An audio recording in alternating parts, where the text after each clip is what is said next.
Reno Chokatni, tēnā koe. Tēnā koe, Mr. Speaker. I rise to stand in support of the Hurunui Kaikōura Earthquakes Emergency Relief Bill at its last reading.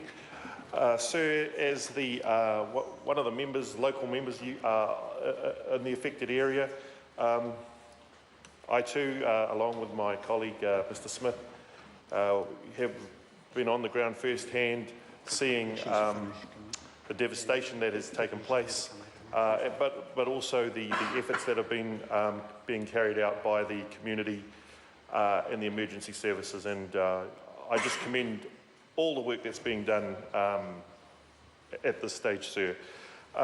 Likewise, this bill, the most contentious point, sir, has been the dredging, I guess, of the marina, but that, sir, would be the most important emergency works that will need to be carried out in Kaikōura.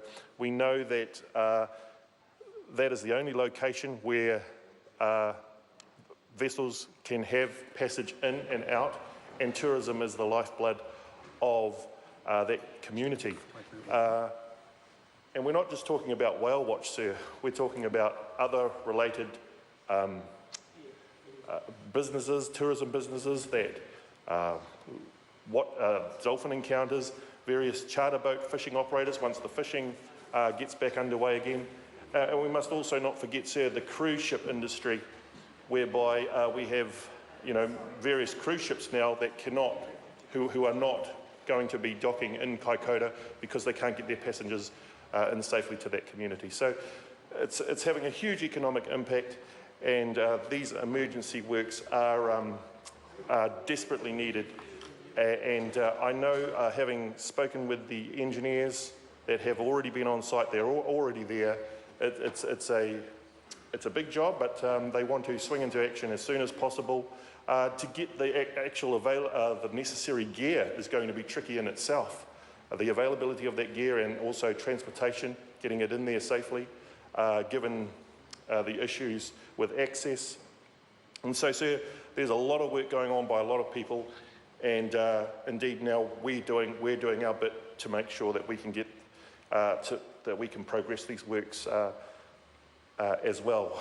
And so I want to just I don't want to overly prolong this debate, but I do want to acknowledge the local hapu, Katikuri, for their support and their work on the ground at this time. There is a lot of, it's going to take some months before the residents of Kaikōura will be back to a normality.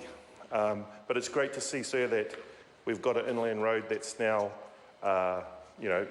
being able, that we have access through there. We have the schools back up and running.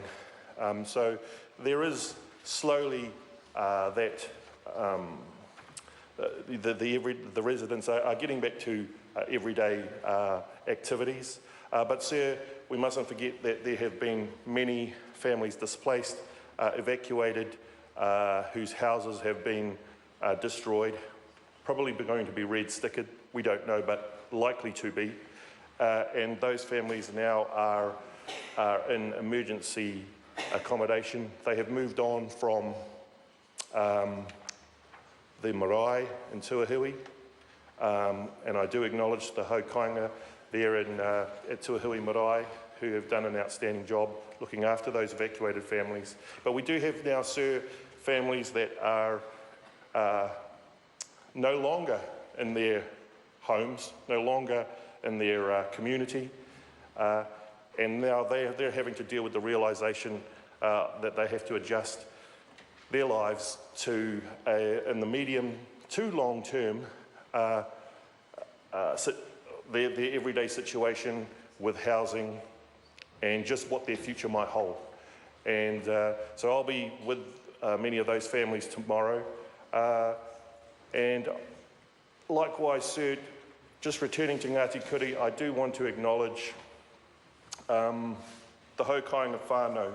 So the Manawatu whānau, in particular Henare, the chair of the marae, Major Tim's whose son, Justin Timms, was in that kitchen, cooking up those crays, feeding the hundreds of tourists that were stranded, and putting on that hospitality that we are renowned for, to ensure that they were looked after until they were able to find safe passage out.